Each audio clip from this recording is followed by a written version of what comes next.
દર્શક મિત્રો, આપ જોઈ રહ્યા છો ગુજરાતની એક એવી ચેનલ કે જે તમારા શહેરના પળે પળના સમાચારો તમારા સુધી પહોંચાડે છે। સ્વાગત છે આપનું A1 અભિક્રાઇમ ન્યૂઝમાં। હું છું એન્કર અર્પિતા પટેલ। જામકંડોળા જેતપુરના ધારાસભ્ય જયેશભાઈ રાદડિયાની ધોરાજી સ્ટેશન રોડ ખાતે આવેલા ભાજપ કાર્યાલય ધોરાજી ઉપલેટા ધારાસભ્ય મહેન્દ્રભાઈ પાડેલિયાની આગેવાનીમાં ચૂંટાયેલા પ્રમુખ ઉપપ્રમુખ હારતોરા કાર્યક્રમ યોજાયા। ધોરાજી તાલુકા પંચાયતમાં પ્રમુખ અને ઉપપ્રમુખની ચૂંટણી પ્રક્રિયા આજે શાંતિપૂર્ણ માહોલમાં સંપન્ન થઈ છે। આ ચૂંટણીમાં ભારતીય જનતા પાર્ટીએ સર્વાનુમતે સત્તા કબજે કરી છે। સૌથી મોટી અને આશ્ચર્યજનક વાત એ રહી કે આમ આદમી પાર્ટીના એકમાત્ર હાજર સભ્યએ પણ ભાજપને પોતાનું સમર્થન આપ્યું હતું। ધોરાજી તાલુકા પંચાયતમાં આજે બપોરે 12 વાગ્યાથી પ્રમુખ અને ઉપપ્રમુખ પદ માટેની વરણી પ્રક્રિયા હાથ ધરવામાં આવી હતી। તાલુકા પંચાયતના કુલ 16 સભ્યોમાંથી આ પ્રક્રિયા દરમિયાન 12 સભ્યો ઉપસ્થિત રહ્યા હતા।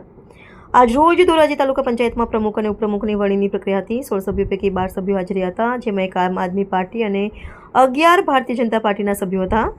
12 સભ્યોની હાજરીમાં સર્વાનુમતે કિરણબેન ટાંકને પ્રમુખ અને ઉપપ્રમુખ તરીકે જયદીપભાઈ ડઢાણિયાને નિમવામાં આવ્યા હતા। તે બદલ ભારતીય જનતા પાર્ટીનો બંને લોકોએ ખૂબ ખૂબ આભાર માન્યો હતો। વરણી પ્રક્રિયા પૂર્ણ થયા બાદ નવનિયુક્ત હોદ્દેદારોને ફુલાર પહેરાવી શુભેચ્છાઓ પાઠવવામાં આવી હતી। આ તકે હાજર આગેવાનોએ તમામ સભ્યોને અપીલ કરી હતી કે દેશના વડાપ્રધાન નરેન્દ્ર મોદીના વિકાસના માર્ગે ચાલીને સૌ એકજૂટ થઈ તાલુકા પંચાયતના માધ્યમથી ગ્રામ્ય વિસ્તારોના વિકાસ અને લોકોની સેવા માટે કટિબદ્ધ રહેવાનું છે। રિપોર્ટર ફિરોજ જુનેજા, ધોરાજી।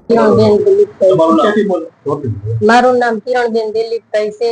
હું સભ્ય તરીકે ચૂંટાણી છું। વિશ્વાસ રાખવામાં આવ્યું છે એટલે બધાએ મને મત દીધું અને મને ચૂંટાણી આભાર।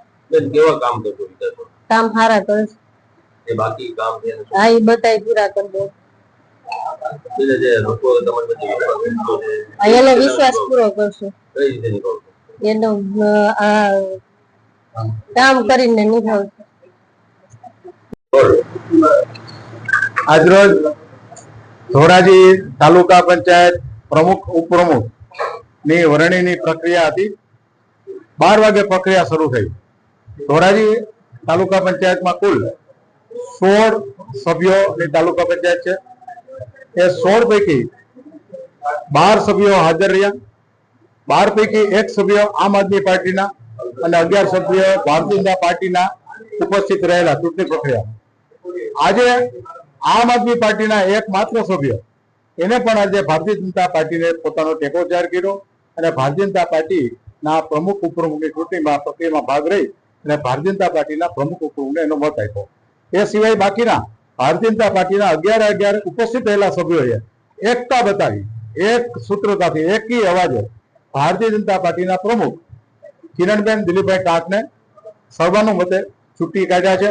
એના માટે કિરણબેન દિલીપભાઈ ટાંક આપણા નવા બનેલા મહિલા પ્રમુખ છે અને એમને હું અભિનંદન આપું છું।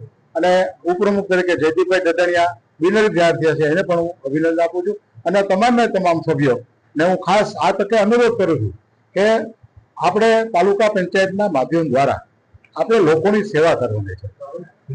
આપણા યશસ્વી વડાપ્રધાન નરેન્દ્રભાઈ મોદી સાહેબ અને જે માર્ગદર્શિકા આપી છે, વિકાસની રણનીતિ આપી છે, એ રણનીતિના આધાર ઉપર આપણી રાજ્ય સરકાર, આપણી જિલ્લા પંચાયત જે કામ કરવા જઈ રહી છે એમાં આપણે એક સૂત્રતાથી એકતાથી કામ કરીએ અને આપણે તાલુકા પંચાયતના માધ્યમ દ્વારા લોકોની ગ્રામ્ય વિકાસમાં સેવા કરીએ, એવી સૌને હું અપીલ કરું છું। આ તકે ફરીવાર અભિનંદન પાઠવું છું।